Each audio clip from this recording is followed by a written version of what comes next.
बच्चों इस क्वेश्चन को देखते हैं। ये PYQ क्वेश्चन है। What does signify and also find the nature of force between the charges. Condition आपको दी जा रही है। पहली कंडीशन है Q1 Q2 is greater than 0। तो इस कंडीशन पे दो बातें हो सकती हैं। पहली तो ये है और दूसरी ये है, या तो पॉजिटिव होने के लिए Q1 भी पॉजिटिव हो, Q2 भी पॉजिटिव हो, या फिर पॉजिटिव होने के लिए Q1 भी नेगेटिव हो और Q2 भी नेगेटिव हो। तो यहां से एक सेंस आ गया कि अगर दोनों पॉजिटिव हैं, दोनों नेगेटिव हैं, तभी Q1 Q2 का प्रोडक्ट ग्रेटर देन 0 होने वाला है। इसका मतलब क्या हो रहा है कि both the charges have same sign. Both the charges, that is both the charges have same sign. उनके पास साइन कैसा होना चाहिए? सेम साइन होना चाहिए, इधर पॉजिटिव और नेगेटिव, इधर पॉजिटिव और नेगेटिव, या तो पॉजिटिव होगा या फिर नेगेटिव होगा। इसका मतलब चार्जेस कैसे हैं? लाइक चार्जेस हैं, that is charges are like, that is both charges are like charges. चाहे इन चार्जेस की बात करिए चाहे इन चार्जेस की बात करिए, that is both the charges are like charges। अब like charges हैं तो इनके बीच में कैसा फोर्स का नेचर होगा? तो पूछा जा रहा है नेचर ऑफ फोर्स बताइए। नेचर ऑफ फोर्स आप तुरंत लिख देंगे, like charges हैं तो उनके बीच में कैसा होता है? रिपल्सिव फोर्स होता है, रिपल्सिव फोर्स होता है। तो ये तो आंसर हो गया सिर्फ इस पार्ट का। अब बात करनी है आपको इस पार्ट की। पहला हो गया, सेकेंड पार्ट की बात करते हैं कि अगर दोनों का प्रोडक्ट क्या हो जाता? नेगेटिव हो जाता।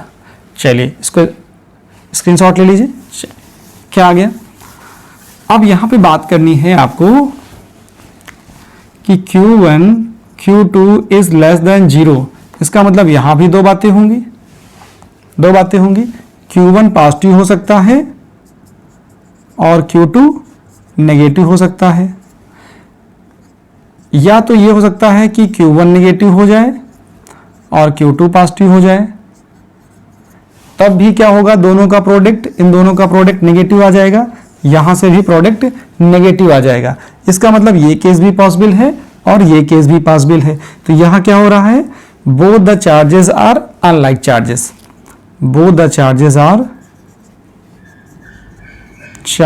Are unlike charges.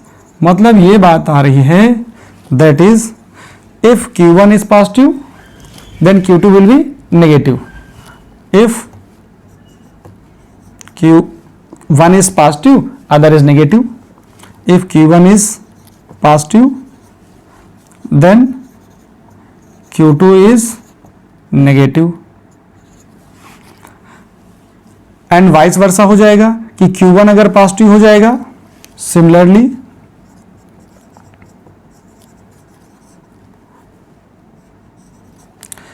Q1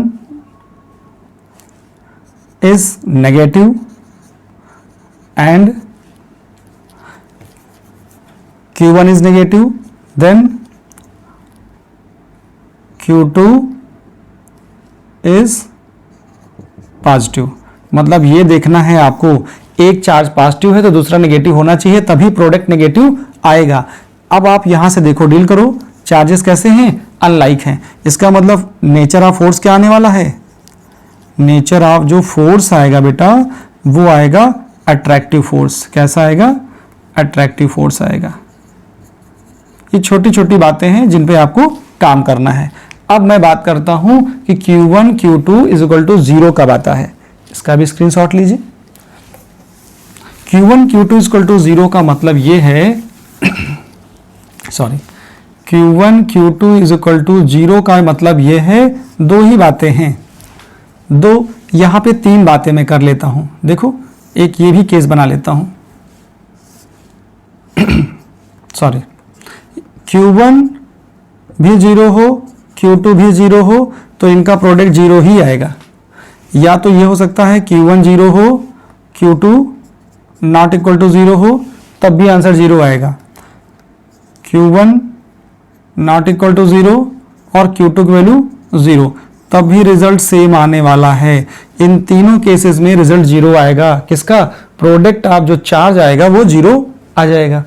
क्या फीलिंग आ रही है? यहां से ये आ रहा है कि देखो जो नेचर ऑफ फोर्स होगा, नेचर ऑफ फोर्स का मतलब है कि दो चार्ज होने चाहिए फोर्स एग्जर्ट होने के लिए। लिखता हूं मैं, देखो, electrostatic force can not be exist due to single charge. अब एक चार्ज की वैल्यू 0 है, एक चार्ज की वैल्यू क्या है? 0 है। अब एक ही चार्ज बचा, यहां पे एक चार्ज है, एक चार्ज की वैल्यू 0 है, तो सिंगल चार्ज की वजह से इलेक्ट्रोस्टैटिक फोर्स नहीं होता है। फोर्स होने के लिए, इलेक्ट्रोस्टैटिक फोर्स होने के लिए दो चार्जेस चाहिए। मतलब इलेक्ट्रोस्टैटिक फोर्स इस कंडीशन पर एग्जिस्ट नहीं करेगा। अगर दो चार्जेस का प्रोडक्ट 0 है तो फिर इलेक्ट्रोस्टैटिक फोर्स एग्जिस्ट नहीं करेगा। ये बात आपको समझ में आ गई। इसका स्क्रीनशॉट ले लीजिए। फिर मैं बात करता हूं Q1 plus Q2 equal to 0 की।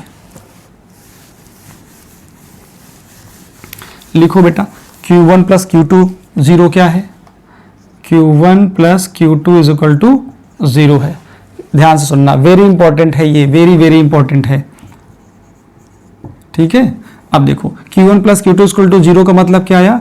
Q1 प्लस, ये लिख सकते हो आप Q1 equal to minus Q2। ये बात समझने के लिए है, आप जरा इसी से देखिए, इस वाले से ही देखिए कि Q1 प्लस Q2 का रिजल्ट 0 कब आ सकता है? जब Q1 और Q2 का मैग्नीट्यूड सेम हो लेकिन पोलैरिटी अलग हो। मतलब यहां से ये आया कि charges are equal in magnitude. कैसे हैं? Charges are equal in magnitude है और डायरेक्शन में कैसे हैं? अपोजिट है। तो यहां ये लिखा जा सकता है कि both charges are equal in magnitude but opposite in direction. यहां पे दो चार्ज क्या बना रहे हैं? एक सिस्टम बना रहे हैं। सिस्टम पर अगर कोई चार्ज, सिस्टम का चार्ज 0 है, अगर किसी सिस्टम पे नेट चार्ज 0 है, इसका मतलब क्या हो गया?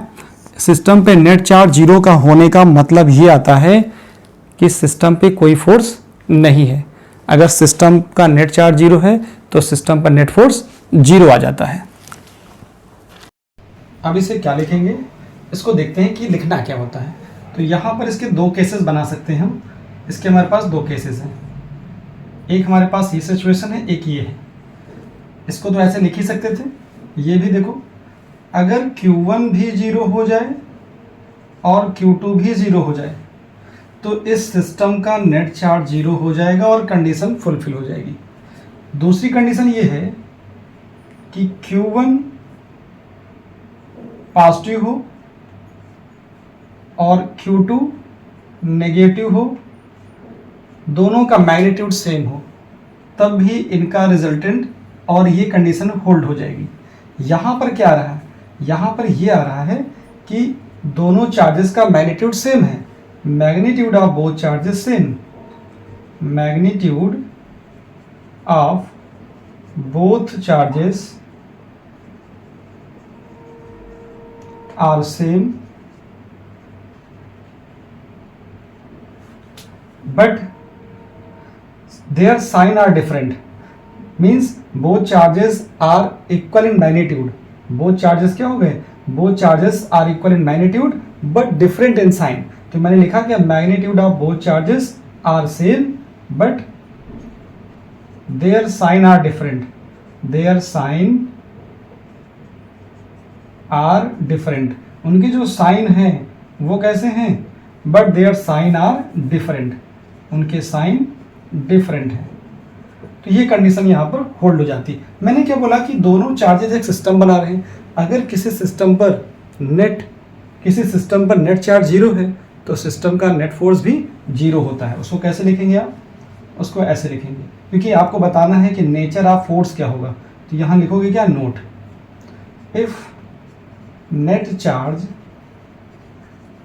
ऑन सिस्टम इज 0, अगर किसी सिस्टम पर नेट चार्ज 0 है, देन देयर विल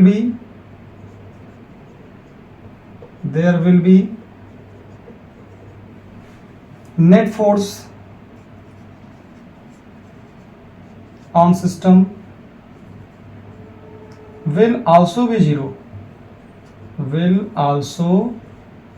be 0, इस चीज को आपको समझना है कि अगर किसी सिस्टम पर नेट चार्ज 0 आ रहा है तो उस सिस्टम पर नेट फोर्स भी 0 होगा।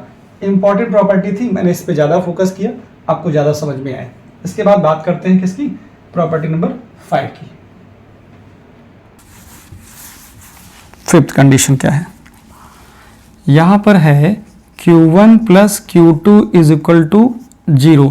इसकी क्या फिजिकल मीनिंग आती है, देखो पहले Q1 plus Q2 is equal to 0, इसका मतलब यहाँ से भी हम दो बातें निकाल सकते हैं कि Q1 और Q2 दोनों ही प्लस हो, Q1 Q2 क्या हो जाए, Q1 भी हमारे पास पॉजिटिव हो और Q2 भी पॉजिटिव हो, तब भी रिजल्ट आ जाएगा। यहाँ पर देखो दो बातें हो सकती हैं, इसके पास तो दो बातें हैं, क्या कि Q1 पॉजिटिव हो और Q2 नेगेटिव हो, तब भी बात बन जाएगी। या फिर ऐसा सोचो आप, क्योंकि पॉजिटिव ही लाना है, इसका मतलब दो बातें मत लीजिए, एक ही लीजिए। इसका मतलब ये होगा कि इसका जो मैग्नीट्यूड है, दैट इज यहाँ पे क्या आएगा कि जो Q1 का मैग्नीट्यूड है वो ग्रेटर होगा नेगेटिव चार्ज के मैग्नीट्यूड से, Q2 के मैग्नीट्यूड से ज़्यादा होगा। मतलब अगर ये ज़्यादा हो जाए, ये कम हो जाए, मतलब ये 4 है, ये -2 है, आएगा तो प्लस ही, तो प्लस रिजल्ट आ जाएगा। दोनों पॉजिटिव है, 2 है, तब भी 4 आएगा, मतलब रिजल्ट आ जाएगा। ठीक है, अब ये भी देख सकते हो कि Q2 क्या हो जाए, Q2 हो जाए हमारा पॉजिटिव और ग्रेटर मैग्नीट्यूड हो, Q1 हो जाए नेगेटिव। इसलिए मैं सोच रहा था कि दो बातें आपको बता ही दूँ। चलो एक ये हो गया, एक और देख लो, मैंने Q1 को लिखा नेगेटिव, Q1 क्या लिख दिया, नेगेटिव, और यहाँ लिख सकता हूँ मैं Q2 क्या हो जाए, Q2 हो जाए मेरा पॉजिटिव। लेकिन कंडीशन क्या लगा दूँ यहाँ लगा दूँ मैं कंडीशन, दैट इज Q2 का जो मैग्नीट्यूड है वो ग्रेटर है किससे, जो माइनस चार्ज है उससे। अब बात समझ में आई। यहाँ पर ये होगा कि जो मैग्नीट्यूड ऑफ चार्ज Q1 है is greater than the magnitude of charge Q2। यहाँ magnitude of charge Q2 is greater than magnitude of charge Q1। तो ये मैं लैंग्वेज में नहीं लिख रहा हूँ। देखो यहाँ से एक चार्ज पॉजिटिव आया, एक नेगेटिव आया, यहाँ से एक चार्ज पॉजिटिव आया, एक नेगेटिव आया, तो नेचर ऑफ फोर्स कैसा मिला, नेचर ऑफ फोर्स जो मिलेगा आपको वो क्या मिलेगा, इन दोनों जगह से मिलेगा रिपल्सिव और यहाँ से मिलेगा अट्रैक्टिव। इससे मिलेगा इससे मिलेगा रिपल्सिव, यहां से मिलेगा अट्रैक्टिव।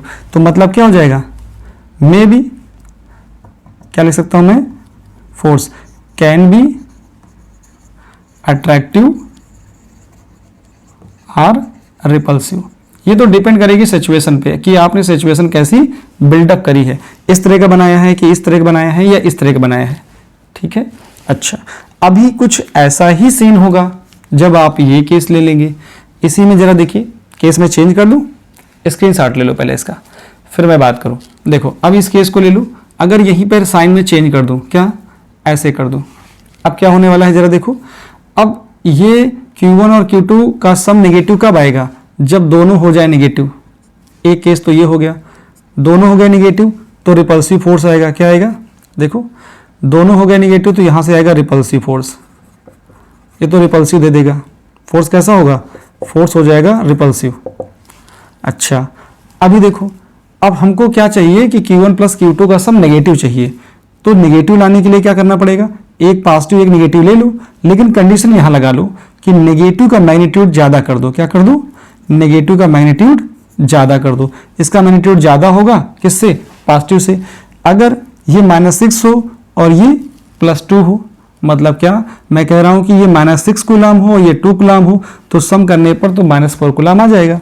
वैसे ही यहाँ पर देख लो, यहाँ पे नेगेटिव लाना है, इसका मतलब क्या है कि Q1 को बड़ा लाना है, Q1 को बड़ा लाना है, सिर्फ साइन चेंज करना है आपको, बस ये ग्रेटर देन और लेस देन का साइन जो ये था इधर की तरफ उसको उधर कर दीजिए, ये ज़्यादा होगा, नेगेटिव ज़्यादा होगा पॉजिटिव से, तो जो सम आएगा वो नेगेटिव आ जाएगा। तो ये देखो यहाँ पर एक नेगेटिव एक पॉजिटिव है तो अट्रैक्टिव फोर्स है, यहाँ भी अट्रैक्टिव फोर्स है। इसका मतलब जो नेचर आ रहा है, नेचर ऑफ फोर्स वो कैसा आ रहा है, कैन बी अट्रैक्टिव और रिपल्सिव। तो इस तरह से आप देख रहे हो कि ये जो चीज़ें दी गई हैं इनका अपना एक फिजिकल सिग्निफिकेंस है। तो क्वेश्चन में पूछ भी लिया जाता है, यही पूछते हैं कि क्या सिग्निफाई करते हैं और नेचर ऑफ फोर्स बताना है।